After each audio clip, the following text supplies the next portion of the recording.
Kantahan ko na lang kaya kayo muna. Okay, okay lang. Inom muna ng tubig. Tubig muna. Tubig muna. Marami pa tayong speakers ha. After nito, speakers na naman. Tapos ako na naman. Tapos kinabukasan, ako na lang walang boses. Kayo, okay pa? Malayo said na mag-Marcos ako. Pag nagnakaw uli yan, bahala kayo.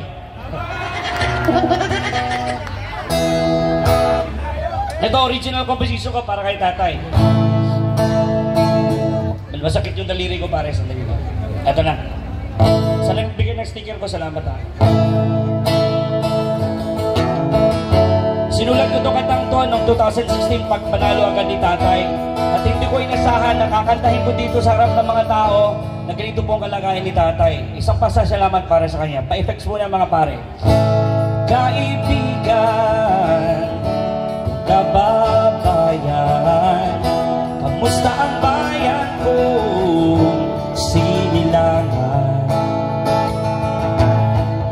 Siya'y bumangon, palayas ng mga cellphones, nagdahan-dahan, mula pagkalumok dahil sa mga kagaguhan.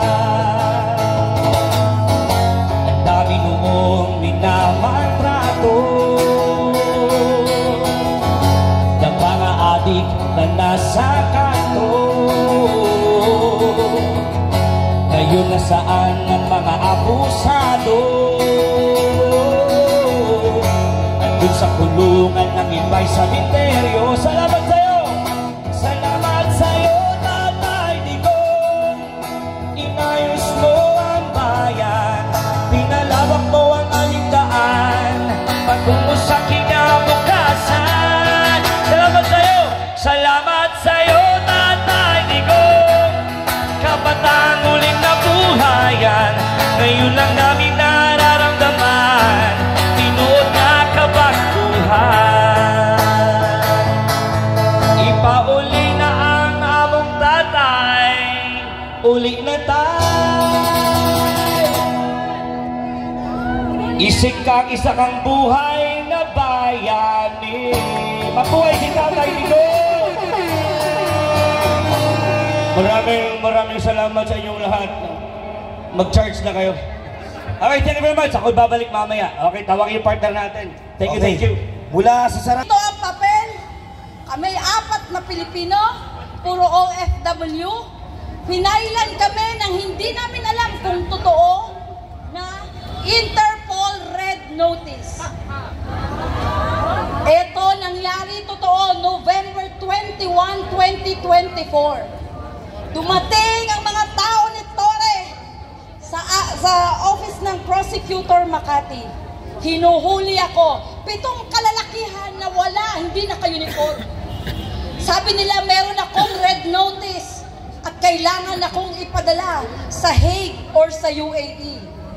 Kaya ngayon, lumabas lang ako sa inyo para sabihin na kaya nilang gawin kahit kanino, sa inyo, sa akin, sa pamilya ninyong OFW, na maglagay ng red notice na yan.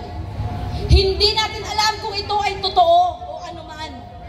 Ang sinasabi ko dito, kinuha nila ako, dinala sa krame sa opisina ni Torre.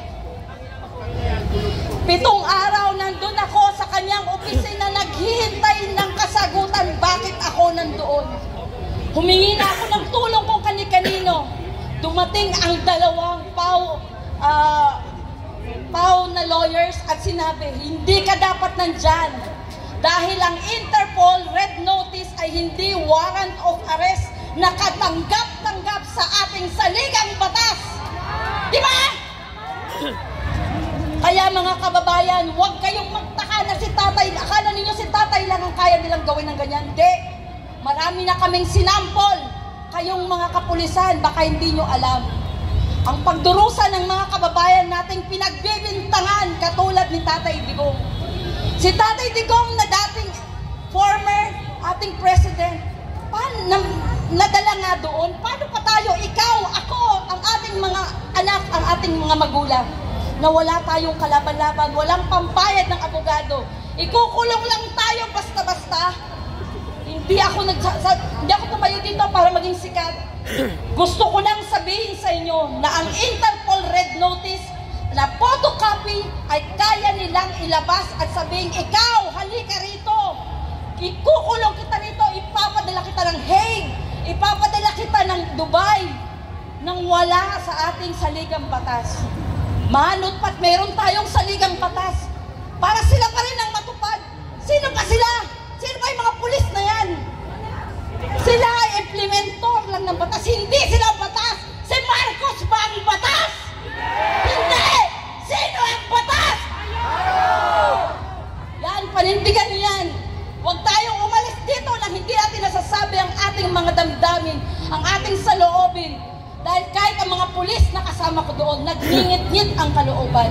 Ngunit sa dahil lang sila ay mga mabababang ranggo, wala silang magawa. Sa kamay nito mga ulupong na walang kabusugang mga general. At sino ang isa na yon?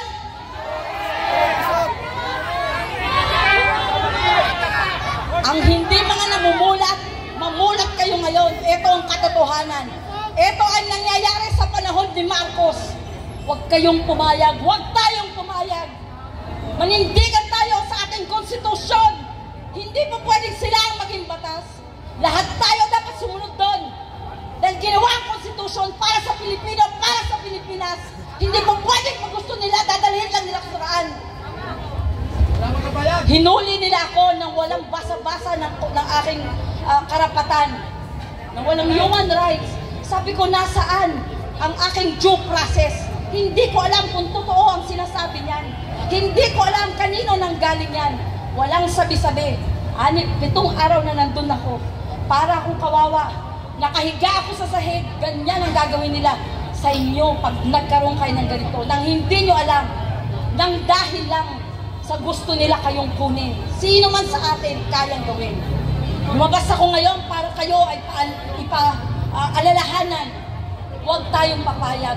Dahil kahit kinino kaya nilang gawin ito. Manindigan sa ating karapatan. Maraming salamat.